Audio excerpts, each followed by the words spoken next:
पुरुषों में अगर हम कहें तो उनको अपने कार्य से संबंधित तनाव होता है, लेकिन महिलाओं के अंदर जो है वो बहुआयामित है। बच्चों का भी उन्हें ध्यान रखना है, परिवार का भी ध्यान रखना है, बजटिंग भी उनको करनी है, सीमित संसाधनों में घर को भी चलाना है, स्वयं की जिम्मेदारी भी है और सामाजिक उत्तरदायित्व भी है। कई बार लोगों को लगता है कि हम अपनी भावनाओं को व्यक्त करेंगे तो लोग क्या कहेंगे, है ना, कि ये देखो ये तो 2 बच्चों की माँ हो गई और इसे अभी तक अपनी प्रॉब्लम सॉल्व करने नहीं आई, ये क्या बच्चों की प्रॉब्लम सॉल्व करेगी। बिल्कुल। कि भाई ये तो भूतनी है, इसमें तो भूतनी घुस गई, या इसके अंदर तो एक बूढ़ी जो थी वो गुजर गई थी, वो आ गई, इसमें भाव आते हैं, इसमें तो माता आती है, इसमें तो भैरू जी आते हैं। हस्बैंड है, वो काम करता है, सुबह से रात तक अपने काम पे रहता है, रात में आता है, खा पी करके सो जाता है। क्यों? क्योंकि उसे अगले दिन फिर काम पे जाना है, उसके पास समय नहीं है। कई बार सुसाइडल अटेम्प्ट होते हैं, कई बार सुसाइडल थॉट्स होते हैं, कई बार सुसाइडल अटैक एक्ट्स होते हैं। तो ये सब जो है बहुत काफ़ी कॉम्प्लेक्स चीज़ें हैं। अगर मैं बताऊँ आपको, सुसाइडल आइडिएशन, विचार आना कि जीवन में अब कुछ रखा नहीं है, मर जाएं तो बेहतर है।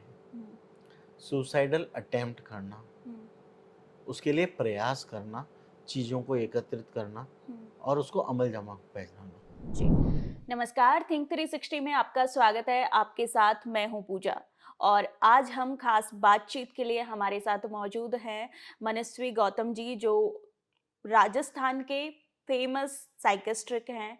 और सर स्वागत है आपका। Thank you. आप सर पहले अपना परिचय दीजिए थोड़ा हमारे दर्शकों को।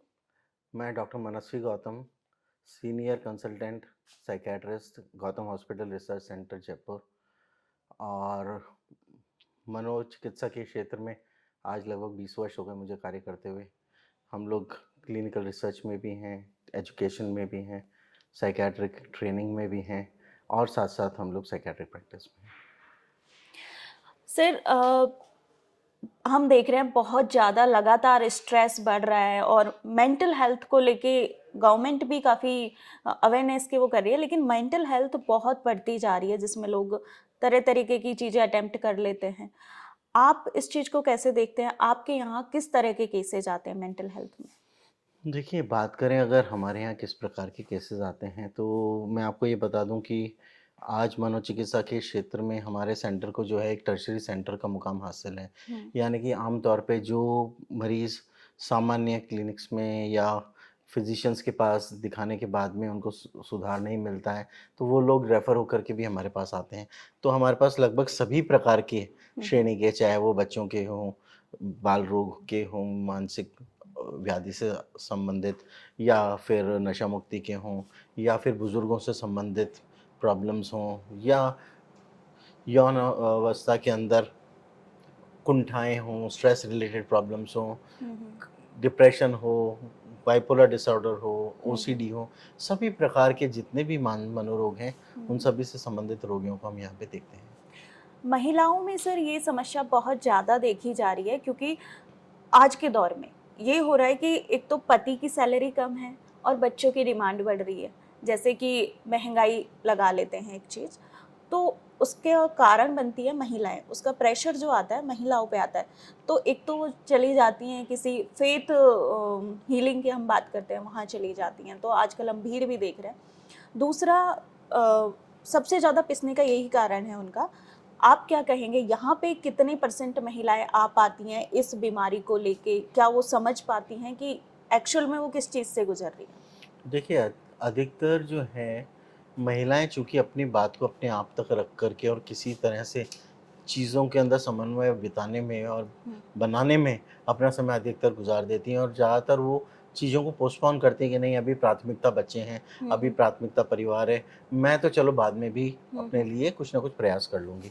तो ऐसी स्थिति में अक्सर देखा जाता है कि महिलाओं में लंबे समय तक परेशान होने की वजह से, तनाव होने की वजह से, कुंठाएँ होने की वजह से अवसाद बहुत कॉमन है, जिसे हम डिप्रेशन कहते हैं। करेक्ट।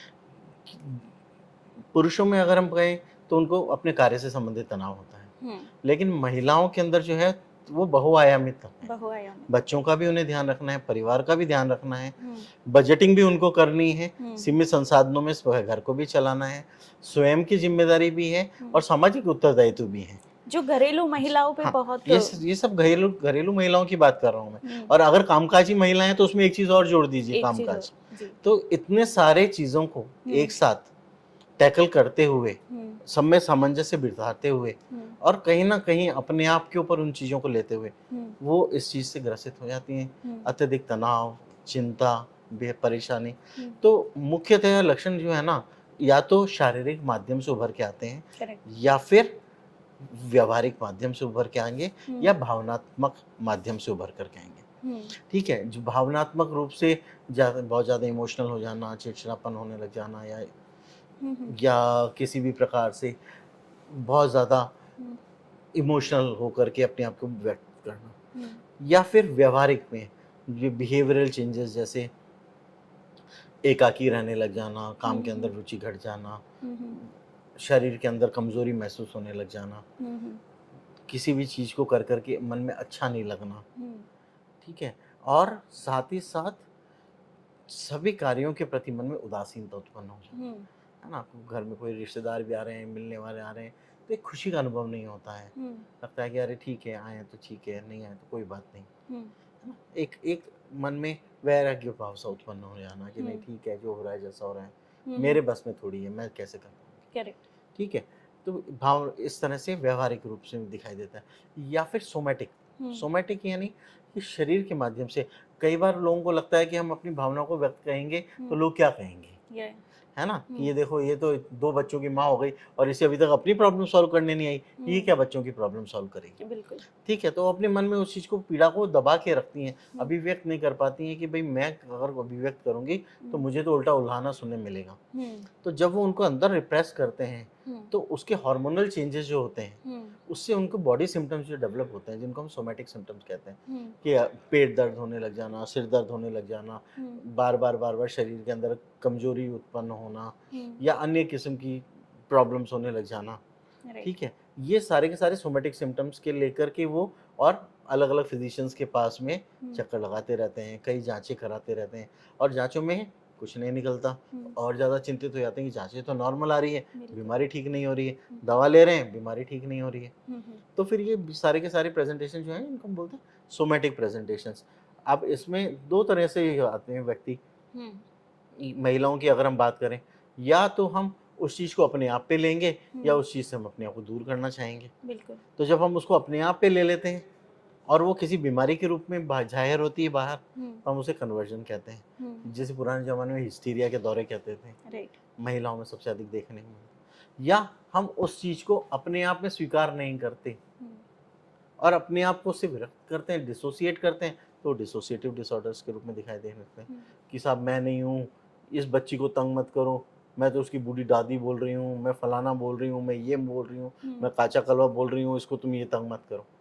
वो खुद नहीं कह सकती मुझे तंग मत करो, लेकिन कोई और है वो तो कह सकता है, कि किसी और के माध्यम से उस चीज को जाहिर करना, उस तनाव को। ये आपने अच्छा पॉइंट उठाया, जैसे कि वो खुद नहीं कह सकती और हम इसको एक अलग भूत विद्या जो आप कह रहे हैं उसमें आ जाती है चीज़ें। तो क्या ये भूत विद्या एक्चुअल में है या फिर साइकिस्ट्रिक प्रॉब्लम आप इसको मानते हैं? देखिए, पहले अगर हम बात करें जो 17वीं शताब्दी से पहले की, तो उस समय हिंदुस्तान के अंदर जो आयुर्विज्ञान जो था, हमारा आयुर्वेद, उसके अंदर भूत विद्या जो है वो साइकेट्रिक प्रॉब्लम से रिलेटेड, जो मेंटल डिसऑर्डर से रिलेटेड जो प्रॉब्लम्स हैं उन सबको उसमें संबोधित किया गया है।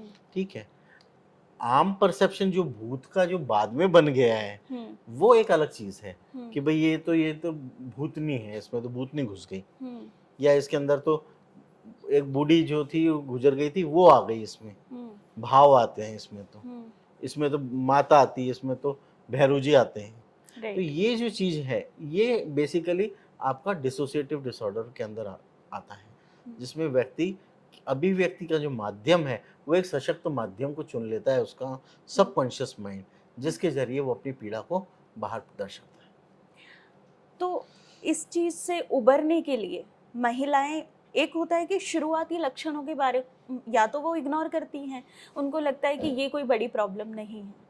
पहली बात तो वो बीमारी मानती नहीं है कि ये तो जस्ट थॉट चेंज हो रहा है, ठीक हो जाएगा, या लाइक फेथ हीलिंग वाली जगहों पे वो जाके खुद को ओवरकम करने लगती हैं। आप शुरुआती लक्षणों को कंट्रोल करने के लिए क्या बताएंगे कि किस तरह से वो इन बड़ी प्रॉब्लमों में फंसने से बचें? देखिए, सबसे पहली चीज है संवाद। ठीक है, महिलाओं में सबसे ज़्यादा कमी होती है संवाद की, कि बात करें तो किससे करें। हस्बैंड है, वो काम करता है, सुबह से रात तक अपने काम पे रहता है, रात में आता है, खा पी करके सो जाता है। क्यों? क्योंकि उसे अगले दिन फिर काम पे जाना है, उसके पास समय नहीं है।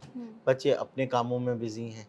महिलाओं से कुछ महिलाएं आपस में एक दूसरे से बात कर लेती हैं, लेकिन कईयों को लगता है कि अरे मैं इसे कहूँगी तो ये न जाने क्या समझेंगे, न जाने इसका क्या अर्थ निकालेंगे, कहीं ऐसा तो नहीं घर की बात बाहर चली जाएगी। सोच में उलझ जाती हैं। तो संवाद वो किसी से नहीं कर पाते, भावनात्मक रूप से कटाव रहता है।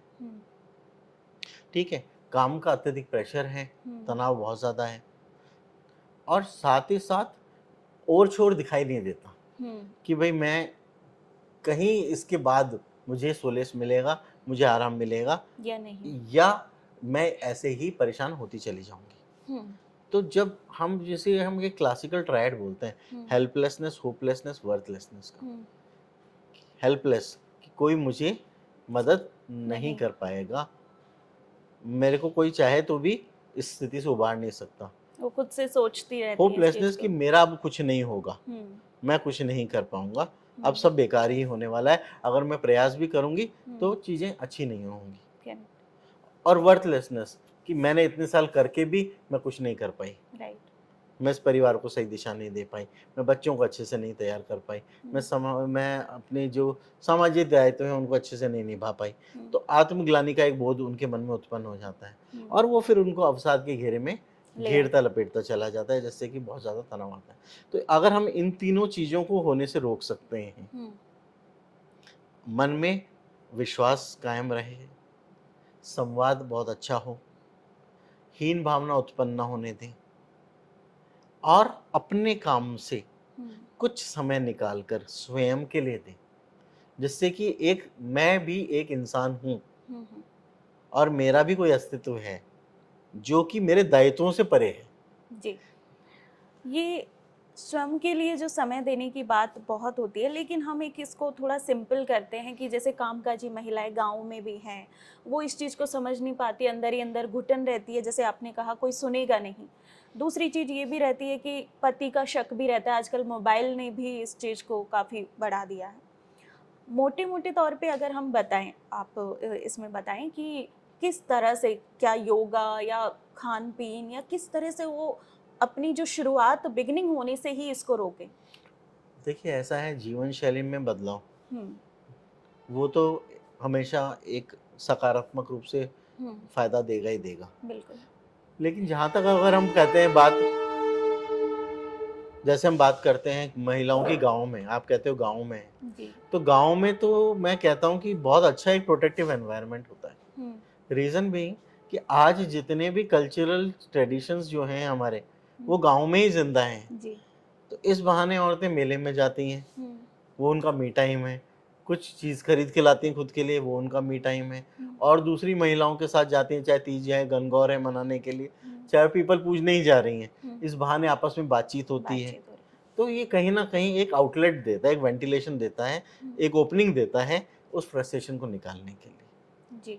ठीक, तो ये चीज़ वहाँ तो मिल जाती है। अब प्रॉब्लम कहाँ आती है? प्रॉब्लम वहाँ आती है जब आप न गांव में हैं न शहरों में हैं, न जो बेसिक करें, हम कहें कि अगर जो मिडिल इनकम ग्रुप के अंदर जो महिलाएं हैं, जो परिवार को चला रही हैं और सीमित संसाधनों में लगातार अपने आप को देखती हैं, तो उनके लिए अगर हम कहें तो बात आप जो बता रहे थे लाइफस्टाइल चेंजेस की, चाहे योग है, प्राणायाम है, या फिर और कुछ नहीं तो सवेरे सवेरे उठ करके अर्ली मॉर्निंग छत पे चले गए, चिड़ियों की चहचहाट सुन रहे हैं, प्रकृति का अनुभव कर रहे हैं, नेचर से कनेक्ट कर रहे हैं, या सैर करने निकल गए।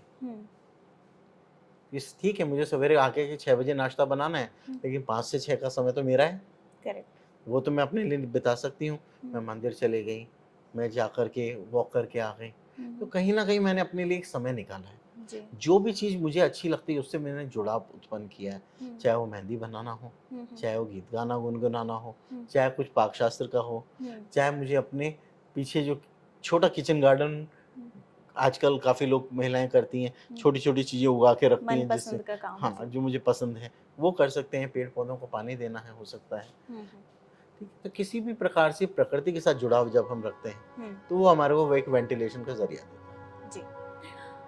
एक और बात सर, जो आपने उदासीनता की बात कही, ये अमूमन बहुत लोगों में देखने को मिल रही है कि उनका लाइक कुछ भी अच्छा हो बुरा हो रहा है तो ठीक है, नहीं हो रहा है तो ठीक है, ये भावना आ जाती है कि वो शरीर में सिर्फ एक मुर्दे की तरह जीते हैं। उदासीनता ऐसी आ जाती है उनको, जीने की ललक फिर कैसे पैदा हो और उस चीज़ से कैसे निकले। ये देखिए, अगर हम बात कहें कि मुझे कोई चीज़ महसूस अगर नहीं हो रही है तो मुझे ये समझना पड़ेगा कि क्या मेरा उससे कनेक्शन है।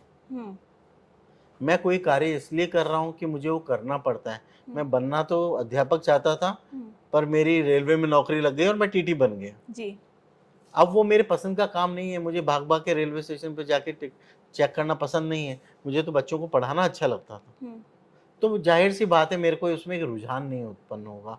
मन से अंदर से एक आवाज़ नहीं आती कि मुझे ये कार्य करना चाहिए। तो जो कार्य मैं कर रहा हूँ, क्या मुझे उसमें इंटरेस्ट है, क्या मैं उसे बदल सकता हूँ, और अगर बदल नहीं सकता तो क्या इंटरेस्ट पैदा कर सकता हूँ।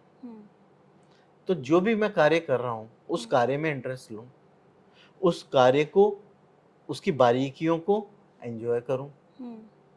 जैसे हम बोलते हैं एक माइंडफुलनेस, यानी कि एक मैं आज में जीऊँ, आज के पल को एंजॉय करूँ।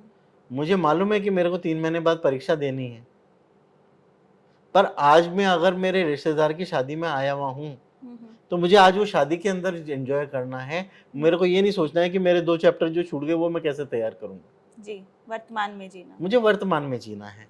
उस फंक्शन को मुझे अच्छे से एंजॉय करना है, ताकि उससे जो ऊर्जा मुझे मिलेगी उसको काम में लेकर के मैं अगले 5 दिन इतना अच्छा पढूं कि वो चैप्टर्स में आसानी से कवर कर लूं और आगे भी कवर कर लूं।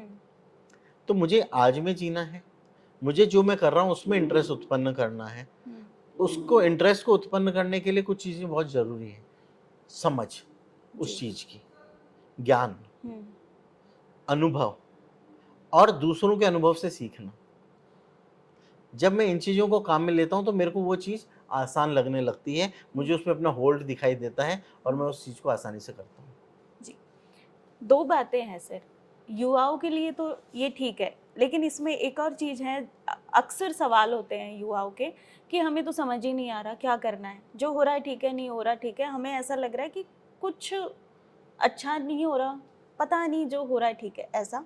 और जो एक महिलाओं की हम बात करें तो लाइक एक एज के बाद उनमें ये चीज़ें पनपती हैं, जब उनके बच्चे बड़े हो गए, सब कुछ अपने लाइन पे हैं, उसके बाद उनमें ये चीज़ें, उदासीनता वाली चीज़ें आ जाती हैं। क्या कारण है और कैसे निकले? देखिए, जहाँ तक अगर अपन बात करें, दोनों श्रेणी अलग-अलग हो गई, दोनों के कारण भी थोड़े से अलग-अलग हैं। अगर हम बात करें कि लोगों में कि निरस्ता उत्पन्न हो गई है, तो निरस्ता उत्पन्न होने के 2-3 कारण हैं सबसे ज़्यादा। एक, जो चीज़ हम कर रहे हैं उसमें आनंद नहीं आना। दूसरा, अगर हमें लगता है कि ये बहुत ज़्यादा और मैकेनिकल हो गया है, मैं अपने आप को एक मशीन जैसा अनुभव कर रहा हूँ कि मैं बस वो कार्य करता चला जा रहा हूँ और मुझे उसमें कुछ रुचि नहीं है, आभास नहीं हो रहा है किसी भी प्रकार का, खुशी का अनुभव नहीं हो रहा, किसी प्रकार की रुचि नहीं आ रही है, करके एक सेटिस्फेक्शन भी नहीं मिल रहा है कि मैंने कुछ अच्छा किया। तो उसकी सार्थकता कितनी है मेरे जीवन में और लोगों के जीवन में उससे सार्थकता कितनी है, जब मैं उस चीज़ को समझूंगा तो वो मुझे रुचि देगी। मैं जो भी काम कर रहा हूँ वो समाज में योगदान कितना दे रहा है, जब मैं उस चीज़ के महत्व को समझूंगा तब मुझे प्रेरणा मिलेगी कि मैं और अच्छा करूँ। दूसरी बात, जब मुझे लगता है ये तो सभी करते हैं, मैंने अलग क्या किया, मुझे इसमें कुछ अलग करता तो शायद मज़ा आता, ये तो नॉर्मल है। लेकिन नॉर्मल रहना भी तो इंसान के लिए ज़रूरी है। बिल्कुल। अगर एबनॉर्मल हो जाएगा तो फिर कैसे जिएगा। करेक्ट। तो नॉर्मल होना भी एक कोई सरल काम नहीं है। किसी कार्य को रोजाना उतनी ही रुचि से बार बार निरंतर करते रहना भी अपने आप में एक मुकाम है। उस चीज को समझना, खुद के लिए उसको अपनी पीठ को थपथपाना उस चीज के लिए।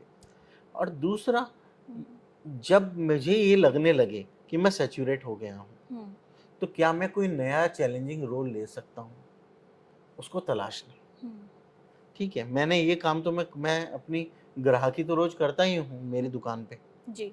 तो क्या मैं इसमें कुछ नई चीजें ऐड कर सकता हूँ जिससे लोगों को और फायदा हो और मुझे भी कुछ आर्थिक लाभ हो। तो कहीं ना कहीं इनोवेशन, अपनी चीजों में इनोवेशन लेके आना। तो जब मैं इनोवेट करूंगा तो मैं उसको ओन करूंगा, यानी कि मुझे खुशी होगी, अपने आप पे गर्व होगा कि मैंने कुछ हटके किया है जी। तो वो कहीं ना कहीं मुझे प्रेरणा भी देगा और खुशी भी देगा। इनोवेटिव बनना चाहिए और साथ ही साथ ये समझना कि जो भी मैं ये कर रहा हूँ ये सिर्फ मेरे लिए नहीं है, बल्कि मेरे लिए, मेरे परिवार के लिए, मेरे समाज के लिए, सबके लिए मेरा एक योगदान है। तो फिर एक मन में खुशी की भावना जगती है।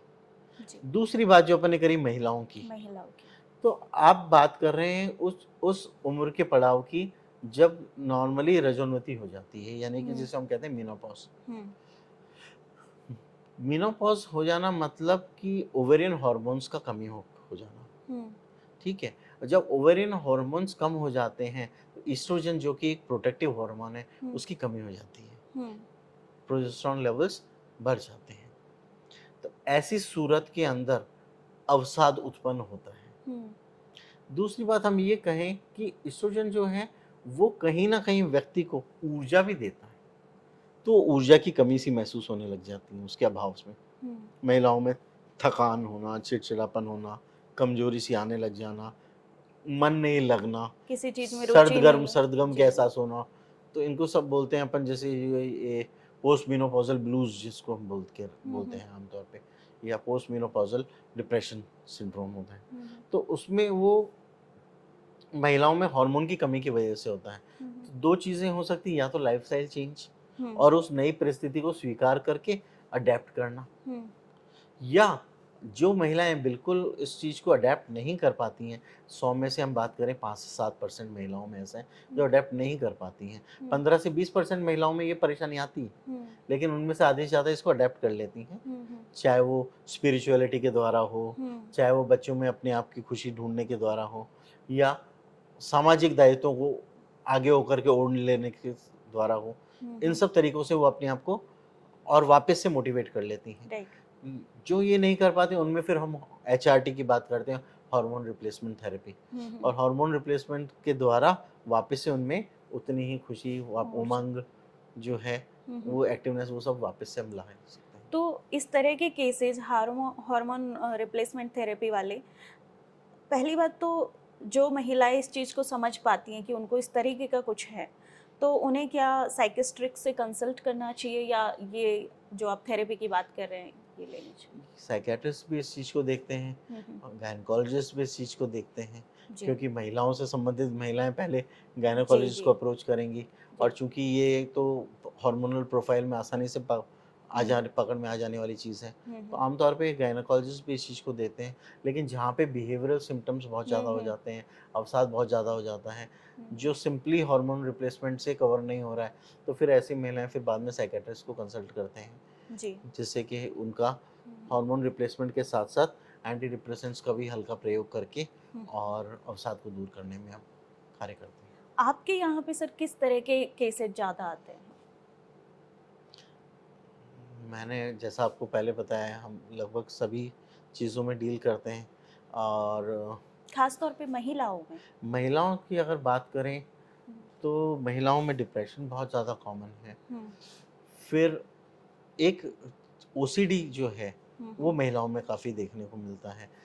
स्वच्छता, अत्यधिक स्वच्छता, कई बार आपने देखा होगा महिलाएं कहती हैं कि सारे दिन ये कपड़े धोती रहती है, सारे दिन हाथ धोती रहती है, बार बार करती रहती हैं, तसल्ली नहीं मिलती, कोई भी छूट जाए तो जाकर के नहा करके आती हैं। तो OCD की प्रॉब्लम जो है वो महिलाओं में कंपैरेटिवली पुरुषों के अनुपात में थोड़ी ज़्यादा दिखाई देती है। तो ये क्या आप इसको बीमारी में काउंट करते हैं, लाइक अत्यधिक स्वच्छता वाली जो महिलाओं? देखिए OCD जो है ना, वो उसमें 2 शब्द हैं, OCD, ऑब्सेसिव कंपल्सिव डिसऑर्डर। जी। ऑब्सेशन है जैसे मेरे मन में विचार उत्पन्न हुआ कि मैं गंदा हो गया। अब मैं गंदा हो गया तो मेरे को अपने आप को स्वच्छ करना है। राइट। अगर मैं स्वच्छ नहीं करूँगा तो मैं बीमार पड़ जाऊँगा, मुझे कोई बहुत बड़ी परेशानी आ जाएगी, शायद उससे मेरा शरीर खराब हो जाएगा। इसलिए मुझे घबराहट, बेचैनी होती है और मैं जब तक अपने हाथ को धो नहीं लेता, मेरे को संतुष्टि का भाव उत्पन्न नहीं होता और मन में तसल्ली नहीं होती है। तो जो क्रियान्विति उसके लिए की जाती है उसे बोलते हैं कंपल्शन, और जो विचार उत्पन्न होते हैं वो है ऑब्सेशन। अब मेरे मन में यह आया कि सामने वाला व्यक्ति जो है वो तो गंदा है, तो अगर वो मेरे को टच हो जाएगा तो मुझे जाके नहाना पड़ेगा। और अगर मैं बाहर मार्केट में हूँ, घर में कोई आए हुए हैं, मेहमान आए हुए हैं या कोई कार्य कर रही हूँ, उस समय अगर ऐसा हुआ तो मैं वो कार्य छोड़ के नहीं जा पाऊंगी, तो मेरे को जो कष्ट उत्पन्न होगा, जो एंग्जाइटी बढ़ जाएगी, बहुत ज़्यादा बेचैनी, घबराहट, परेशानी उत्पन्न होगी और वो इतनी तीव्र होगी कि मेरे सब कार्यों को बाधित कर देगी। तो उसके निराकरण के लिए मुझे वो कार्य करना पड़ेगा। तो पहली बार जब मैं एक कार्य को करके एक बार में संतुष्ट हो जाती हूँ, तो धीरे धीरे संतुष्टि का भाव डाइल्यूट होता चला जाता है। फिर 2 बार, 3 बार, 4 बार, 5 बार करने पर भी संतुष्टि उत्पन्न नहीं होती है और कहीं ना कहीं व्यक्ति फिर उस घेरे में घिरता चला जाता है। तो ये ऑब्सेसिव कंपल्सिव डिसऑर्डर है। तो बेसिकली ये अत्यधिक स्वच्छता से नहीं है, ये कई प्रकार के विचार हैं। मान लीजिए कई लोगों को मन में गलत विचार उत्पन्न होने लग जाते हैं, वो जानते हैं विचार गलत है पर वो उसको रोक नहीं पाते, वो विचार चलते रहते हैं, मन में चलते रहते हैं, उसको लेके वो मन में दुख महसूस करते रहते हैं, मुझे ये विचार क्यों आ रहे हैं। जो हम ज्यादा सोचना जिसको बोलते हैं, जिसको हम ऑब्सेसिव रूमिनेशन कहते हैं। मन में स्टोरी सी चलती रहती है। Correct. मेरे को किसी ने एक बार कह दिया तो दिन में 100 बार मैं वही सोचता रहूंगा, मुझे इसने कह दिया, मुझे इसने कह दिया, मुझे ऐसा, और हर बार जितनी बार मैं उसको जीऊंगा उतनी बार मुझे दुख भी होगा। तो एक बात का अनुभव, दुख एक बार नहीं होकर के 100 बार होता है। जी। ठीक है जी। तो सर आपको क्या लगता है, जैसे ये जो आपने बताया ज़्यादा सोचने वाली महिलाओं की प्रवृत्ति है और धीरे धीरे फिर वो एक बीमारी में तब्दील हो जाती है, ये महिला और पुरुषों में मुकाबले किस में ज़्यादा देखने को मिलती है? देखिए, वैसे हम कहें तो महिलाओं में पुरुषों के मुकाबले थोड़ा ज़्यादा है प्रपोर्शन। करेक्ट। थोड़ा ज़्यादा है प्रपोर्शन, क्योंकि कारक उनके पास चूंकि बहुत सारे अन्य अन्य किस्म के काम है, रिस्पॉन्सिबिलिटीज हैं, तो इस कारण वो बहुत सारी चीज़ों में घिरी हुई रहती हैं और तनाव ओवरऑल ज़्यादा रहता है, वेंटिलेशन कम रहता है, आउटलेट कम रहते हैं। तो उन चीज़ों को लेके उन रसायनों को बनना जो इन बीमारियों के अंदर उत्पन्न होते हैं, जो हमारे न्यूरो केमिकल्स हैं, सेरोटोनिन है, डोपामिन है, ठीक है, इनके अंदर डिफरेंस उत्पन्न हो जाते हैं, है ना। सेरोटोनिन के लेवल्स कम हो जाते हैं ब्रेन में। अब सेरोटोनिन अवसाद में भी कम होता है और सेरोटोनिन जो है वो आपके एंजाइटी में भी कम होता है और सेरोटोनिन आपके ओसीडी में भी कम होता है। तो एक ही मस्तिष्क का न्यूरोकेमिकल है, अलग अलग हिस्सों में वो कार्य कर रहा है, अलग अलग चीज़ों से जुड़ा हुआ है। तो कहीं एक चीज़ दूसरी चीज़ को न्योता दे रही है, खींच रही है। कई बार जानते हुए भी उन्हें पता है, जैसे आपने बताया कि उन्हें पता होता है कि ये थॉट गलत है, बट वो कंट्रोल नहीं कर पाती। तो क्या रीजन हो सकते हैं, जैसे कि हार्मोन्स की कमी या इम्बैलेंस हो जाना भी एक रीजन हो सकता है इसमें? या देखिए, हार्मोनल इम्पैक्ट जो है वो हम नकार नहीं सकते। कई महिलाओं में हम देखते हैं प्री मेंस्ट्रुअल सिंड्रोम होता है, यानी कि मेंस्ट्रुएशन के पीरियड के जस्ट पहले उनके व्यवहार में तब्दीली आ जाती है क्योंकि हार्मोनल चेंजेस आते हैं। एग्जैक्टली। ठीक है, लेकिन अगर हम बात ओसीडी की करें, अत्यधिक विचारों की करें, तो अत्यधिक विचार डायरेक्टली उससे जुड़े हुए नहीं हैं, लेकिन जैसा मैंने आपको बताया कि जो इनके जो न्यूरोकेमिकल्स हैं वो सेम है जी। ठीक है, वहाँ भी रोल सेरोटोनिन का है, यहाँ भी रोल सेरोटोनिन का है। अवसाद में भी, उदासीनता में भी, एंजाइटी में भी और ओसीडी में भी। तो जो कमी उत्पन्न हो रही है वो कई जगह कई रूप में परिलक्षित होती है। तो एक चीज़ से दूसरी चीज़ कई बार जुड़ी हुई होती है।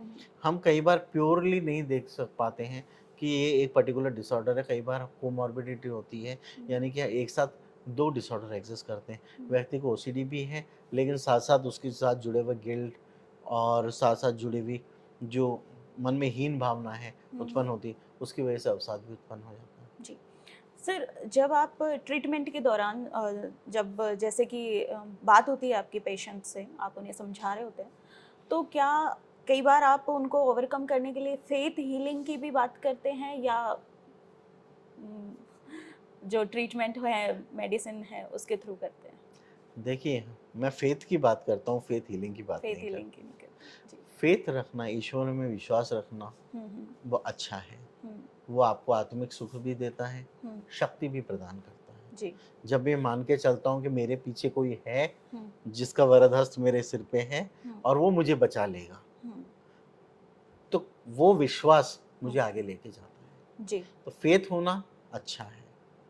जितनी भी हमारी रिसर्च स्टडीज हुई हैं उनमें देखा गया है कि जो लोग एथियस्ट हैं, जो किसी ईश्वर में विश्वास नहीं करते, और जो लोग ईश्वर में विश्वास करते हैं, उनमें ईश्वर में विश्वास करने वाले लोगों में बीमारी जल्दी ठीक होती है, बीमारी कम होती है।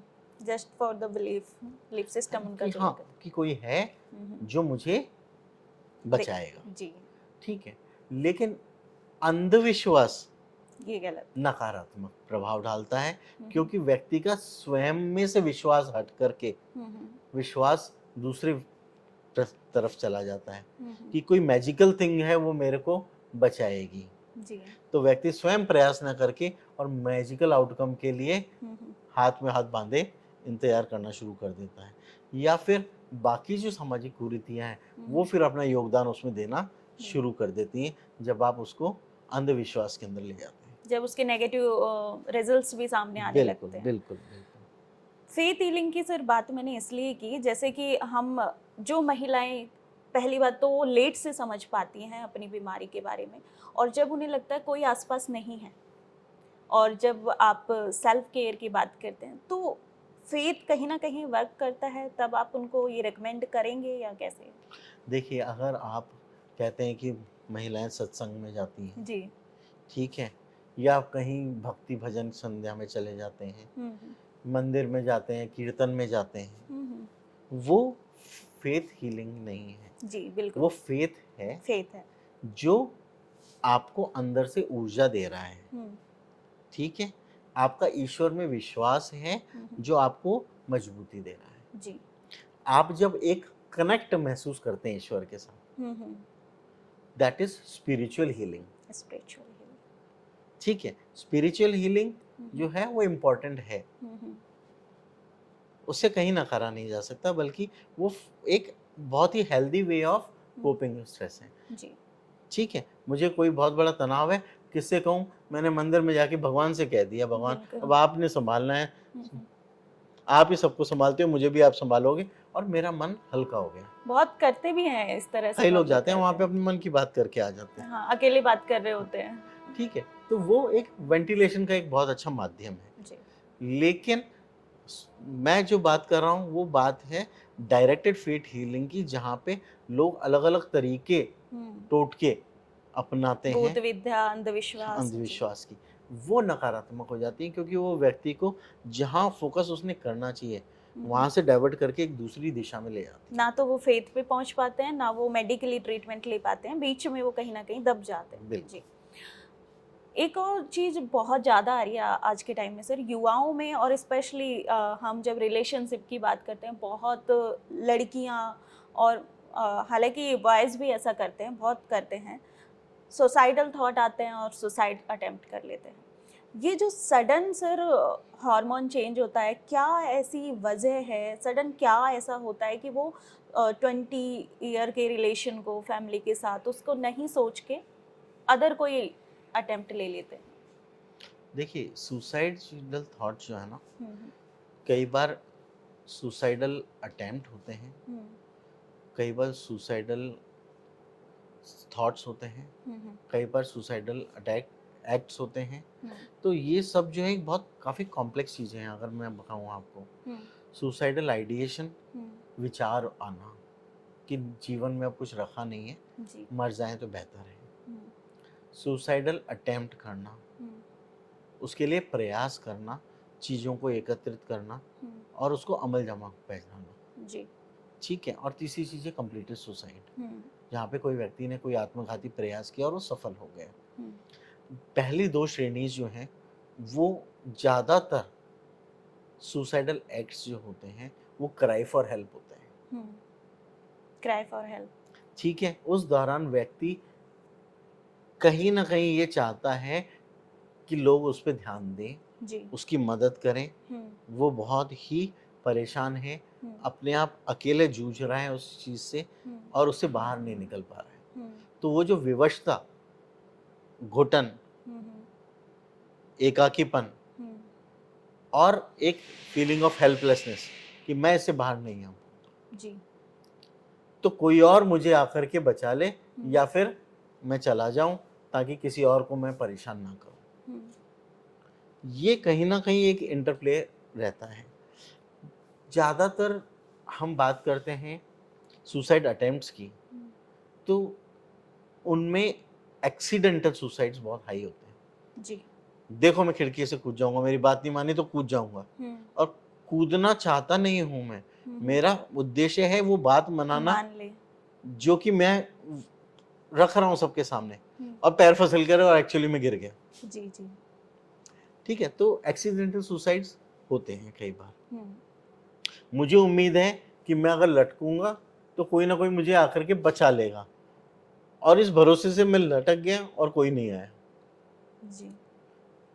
हमने देखे कई बार पहले लोगों ने, देखो मैं अब पेट्रोल डाल लूंगा, छिड़का लूंगा, आग लगा लूंगा, आत्मदाह कर लिए, और किसी ने कोई आगे नहीं आया क्योंकि अपने जीवन के मोह के प्रति लोग दूर रहे उस चीज से और वो जल गए। जी। तो एक्सीडेंटल सुसाइड्स होते हैं कई बार प्लान्ड सुसाइड्स होते हैं। ठीक है, प्लान्ड सुसाइड में व्यक्ति काफी लंबे समय से उस परेशानी से जूझ रहा है, कई प्रयास कर चुका है जिनमें वो विफल हुआ है, और फिर वो निर्णय लेता है कि नहीं, अब तो जीवन लीला को समाप्त करना पड़ेगा और कोई चारा नहीं है। वो प्लान्ड सुसाइड्स है। ऐसे लोगों को बचने के लिए आप ऐसे में भी ज्यादातर सुसाइड्स को हम प्रिवेंट कर सकते हैं। किस तरह? वो किस तरह से? क्योंकि जनरली जैसे मैंने कहा कि सुसाइड एक क्राई फॉर हेल्प है, तो लोग हमेशा क्यूज देते हैं। आपका कोई मित्र है, अचानक से आज उसका फोन आया कई सालों बाद, कैसे फोन किया? बस यूं ही मन कर रहा था कि सब दोस्तों को एक बार फोन कर लूं मैं। वो एक क्यू है कि मैं जाने से पहले गुड बाय कर रही हूँ, सबसे बात कर रही हूँ जी। तो हमें एकदम से सोचना चाहिए कि जो कभी फोन नहीं करते आज फोन क्यों कर रही है, सब ठीक तो है ना।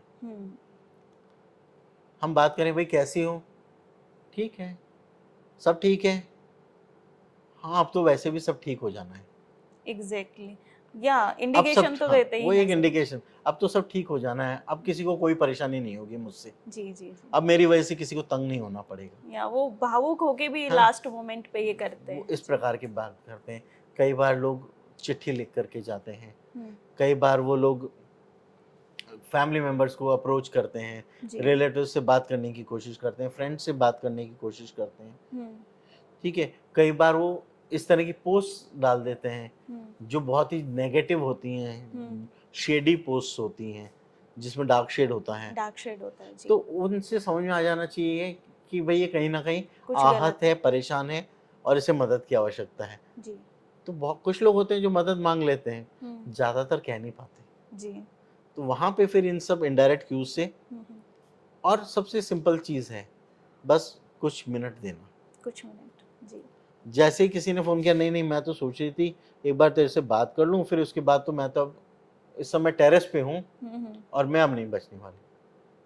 नहीं, आप एक काम करो, 10 मिनट रुको, मैं भी टेरेस पे आ रही हूँ, अपन बात करते हैं बस एक बार, जाने से पहले एक बार बात तो कर लो, फनी बना देना उसको थोड़ा सा। तो अगर आपने वो टाइम एक बार चेंज कर दिया, उस समय क्षण जो विचार जिस गति से घूम रहे थे जी, एक बार वो क्षण आपने टाल दिया तो उसकी गति में कमी आ जाती है, तीव्रता में कमी आ जाती है जी। वो इमोशन एक बार का सेटल डाउन हो जाता है, और एक बार इमोशन सेटल डाउन हो जाता है तो ज्यादातर लोग वो विचार त्याग देते हैं। बिल्कुल, एक क्षण का ही होता है वो मौका जब वो थॉट आते हैं एंड देन लोग अटेम्प्ट कर लेते हैं, एक्ट कर लेते हैं। मेरा लास्ट सवाल सर, कि जैसा मैंने पहले भी ये आपसे पूछा कि अर्बन, नॉन अर्बन और जो वर्किंग क्लास हैं, इनमें से ज़्यादातर केसेस किस समस्या को लेके, क्या एग्जैक्टली मेजर प्रॉब्लम क्या है महिलाओं में? महिलाओं में, अर्बन में तो वर्क लाइफ बैलेंस बहुत बड़ा प्रॉब्लम है। ज़्यादातर महिलाएं कामकाजी हैं, उनको परिवार को भी संभालना है, काम को भी संभालना है। काम के अंदर अपनी जिम्मेदारियां हैं, परिवार की अपनी जिम्मेदारियां हैं, और दोनों में वो पिस रही हैं, तो वर्क लाइफ बैलेंस बड़ा प्रॉब्लम है। जो नॉन वर्किंग फीमेल हैं, सेमी अर्बन बैकग्राउंड हम मान के चलें अगर, तो उनके अंदर परिवार के लेकर के, सामाजिक जिम्मेदारियों को लेकर के अपनी अलग परेशानियां हैं, जिसमें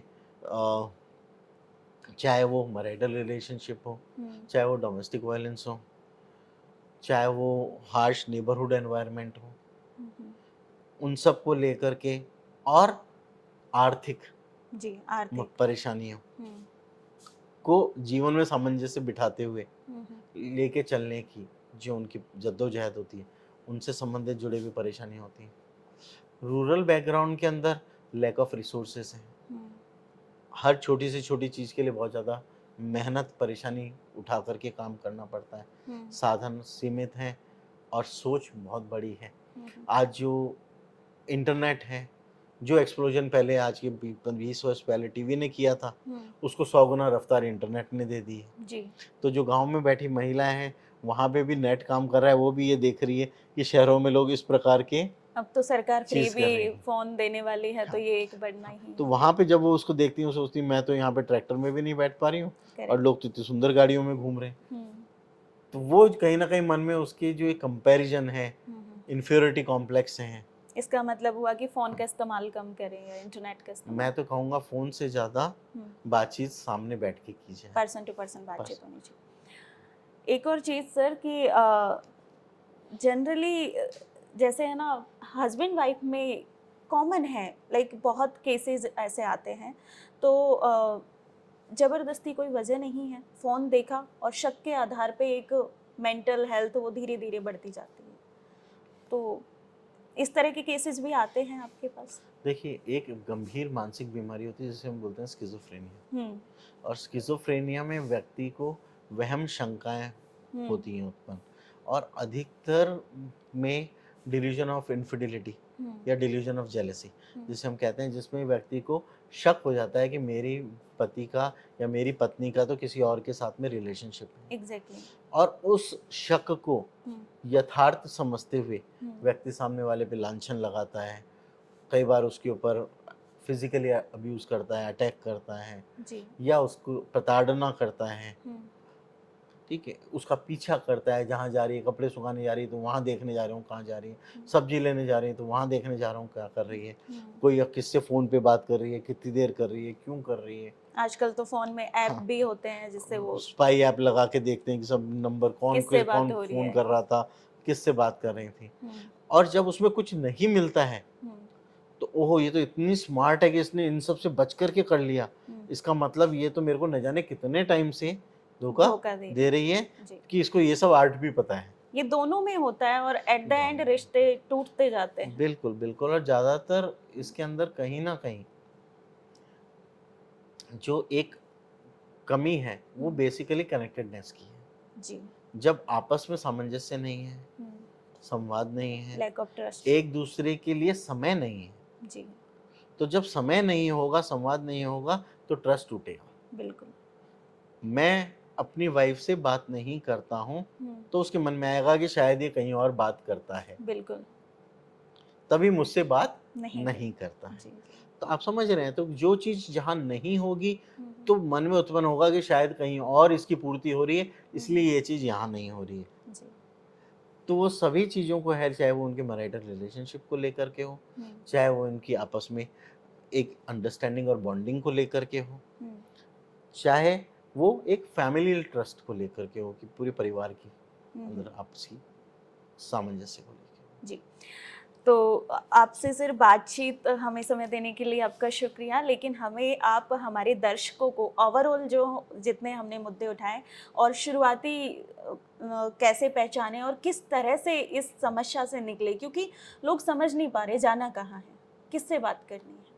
ठीक है, अगर हम कहें कि टेक होम मैसेज के रूप में जी, कि भाई हमें पहचान कैसे करनी चाहिए, बिल्कुल। शुरुआती लक्षण क्या हो सकते हैं। तो अगर हम अपने परिजन में अचानक से कोई व्यवहारिक परिवर्तन देखते हैं कि जो व्यक्ति पहले बहुत हंसता मुस्कुराता था वो गुमसुम रहने लगा है, या व्यक्ति कोई पहले बहुत एकाकी रहता था वो अचानक से मिलनसार हो गया है, ठीक है, या जो व्यक्ति पहले कभी छुट्टी नहीं लेता है वो अक्सर काम छोड़ करके घर पे बैठ जाता है, या जो व्यक्ति पहले सभी से मिलता जुलता था, सारे सामाजिक कार्यों में भाग हिस्सेदारी करता था, वो अब उनकी अवहेलना करता है, अरुचि रखता है।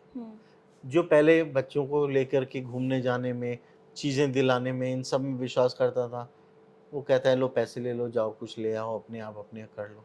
एकदम तो से जो व्यवहार में व्यवहारिक change। परिवर्तन अचानक से होते हैं और कुछ लंबे समय तक लगातार चलते हैं, जैसे कि कम से कम 7 दिन, 10 दिन, 15 दिन तक, कम से कम 2 हफ्ते तक अपन जब परिवर्तन देख रहे हैं नियमित, एक दिन का तो हो सकता है कि किसी कारण से हो कोई तनाव, लेकिन नियमित परिवर्तन अगर किसी में देख रहे हैं, नींद कम आने लग गई है, भूख कम लगने लग गई है, अचानक से किसी का वजन गिर गया है, तो ये सारे के सारी चीजें हमें मानसिक रोग के लक्षणों की तरफ इशारा करती हैं। दूसरी चीज, जब हमें ये पता चलने लगे तो हमें उस व्यक्ति को समय देना है। सबसे बड़ी चीज है समय, जिसका अभाव है आज। समय देंगे, बैठ के उसकी बात सुनेंगे। जिस भी व्यक्ति के साथ उस व्यक्ति का परिवार में ज्यादा क्लोजनेस है, इंटरेक्शन है, उस व्यक्ति को आगे करें। हर व्यक्ति उसके पीछे ना पड़े।